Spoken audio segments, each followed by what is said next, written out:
تو کہتے ہیں اور مزدوروں میں پہنچا تو ایک نوجوان کمزور سا مجھے دکھائی دیا. میں اس کے پاس، اس کے چہرے پر نا تقوی کا نور تھا، پیشانی پر عبادت کا سرور تھا.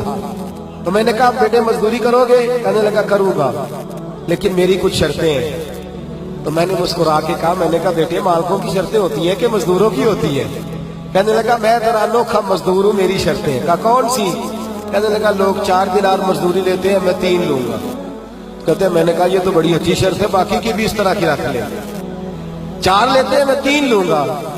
دوسری شرط کیا ہے؟ کہنے لگے جو آپ کام کہیں کہ دل جمی سے کروں گا، لیکن جب اذان ہو جائے گی تو میں جہاں کام ہوگا وہیں چھوڑ دوں گا، میں پھر آگے نہیں بڑھوں گا. تیسری شرط میری یہ ہے کہ میں کام کروں گا، آپ کے کسی سوال کا جواب نہیں دوں گا.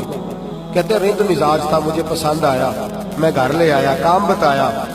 جو کام مزدور سارے دن میں کرتا ہے اس نے 2 گھنٹے میں کر دیا.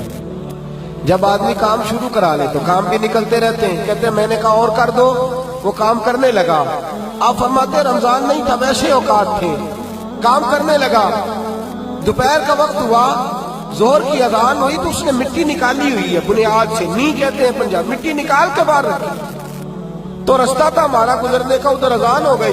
میرا بیٹا کہنے لگا چلے جانا نماز پڑھنے کے، ذرا اس کو صحیح کر دو. کہنے لگا چپ کر، تیرے والد سے وعدہ ہوا تھا جب اذان ہو جائے گی میں کسی کی نہیں سنوں گا، صرف اپنے خدا کی سنوں گا. کہتے وہ وہیں چھوڑ کے چلا گیا. دوپہر کا وقت ہوا تو میں نے کہا کہ بڑا نیک ہے، میں نے اس کو کہا کھانا کھا لو. تو کہنے لگا میں نے روزہ رکھا ہوا ہے، نفلی روزہ. آپ فرماتے شام ہوئی، میں نے پوچھا تیرا نام کیا ہے؟ کہنے لگا میرا آپ سے وعدہ ہوا تھا کام کروں گا، آپ کے کسی سوال کا جواب نہیں دوں گا. تو میں نے کہا کل کہاں ملو گے، کام کچھ اور کرانا ہے. کہنے لگا حضرت جی پڑھے لکھے آدمی ہیں، بتائیے کل تک آپ زندہ رہیں گے؟ مجھے تو کوئی نہیں پتا، آپ کو خبر ہے تو وعدہ کر لیتے ہیں. اب فرماتے ہیں یہ کہہ کے وہ گزر گیا، چلا گیا. اگلے دن میں صبح لینے گیا، مزدوروں سے پوچھا وہ کدھر ہے؟ تو کہنے لگے وہ صرف ہفتے والے دن آتا ہے. کیوں؟ اس لیے کہ وہ کہتا ہے میرا ہفتے کا خرچہ 3 دینار ہے، جب میں 3 دینار کما لیتا ہوں باقی سارا ہفتہ اللہ کی عبادت میں اور محمد پر درود پڑھنے میں گزار دیتا ہوں صلی اللہ علیہ وسلم. فرمایا اب نہیں آئے گا ہفتے والے. فرماتے میں ہفتے تک میں نے انتظار کیا، ہفتے والے دن دوبارہ لینے گیا، لے کے آیا، انہی شرطوں پر دوبارہ کام کرایا. تیسرے ہفتے، چوتھے ہفتے پھر میں گیا لینے تو مجھے وہ ہفتے میں بھی نہ ملا. میں نے لوگوں سے کہا وہ کدھر ہے؟ کہنے لگے بڑا سخت بیمار ہے. گھر کدھر ہے؟ کہنے لگے بغداد کے قبرستان کے پیچھے جو کچی آبادی ہے ان میں ایک جھونپڑی میں رہتا ہے. کہتے میں وہاں پہنچا، دروازے پہ دستک دی تو کہنے لگا حضرت جی اے محدث ابن جوزی آ جاؤ، دروازہ کھلا ہوا ہے. تجھے کس نے بتا دیا کہ دروازے پہ میں ہوں؟ کہنے لگا غریب ہی غریبوں کا پتہ لیتے ہیں، ماڑے ہی ماڑوں کی خبر لیتے ہیں. آپ اللہ والے ہیں تو میری تیوارداری آپ نے کرنی تھی، کسی بڑے نے تھوڑی کرنی تھی. کہتے ہیں میں اس کے پاس جا کے بیٹھا تو تیز بخار ہے. آنکھیں کھول کے کہنے لگا حضور آپ آ گئے، میری چھوٹی سی مشکل ہے، حل کر دیں گے؟ میں کر دوں گا. کہتے ہیں جیب میں اس نے ہاتھ ڈالا تو 3 دینار نکالے.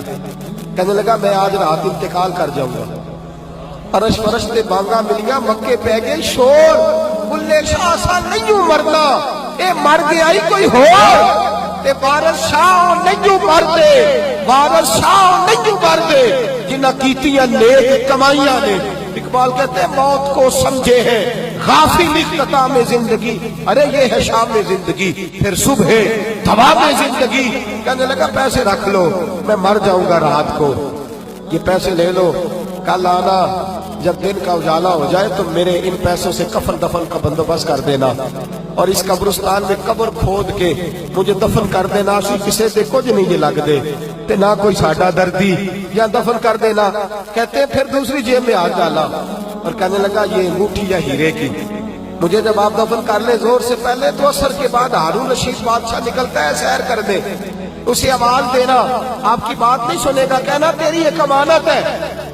وہ پھر آپ کو بلائے گا تو انگوٹھی اسے دینا، اور پھر آپ بس یہ 2 میرے کام کر دیں، اللہ آپ کو جزا دے گا. پھر آپ میری طرف سے جزا کے مستحق ہیں، اللہ آپ کو دے گا. کہتے ہیں میں نے کوئی اور بات کرنی چاہیے تو اس جوان نے ہاتھ باندھ دیے. کہنے لگا حضور وقت تھوڑا رہ گیا ہے، رات جانا ہے، مجھے اپنے رب سے تنہائی کرنے دے،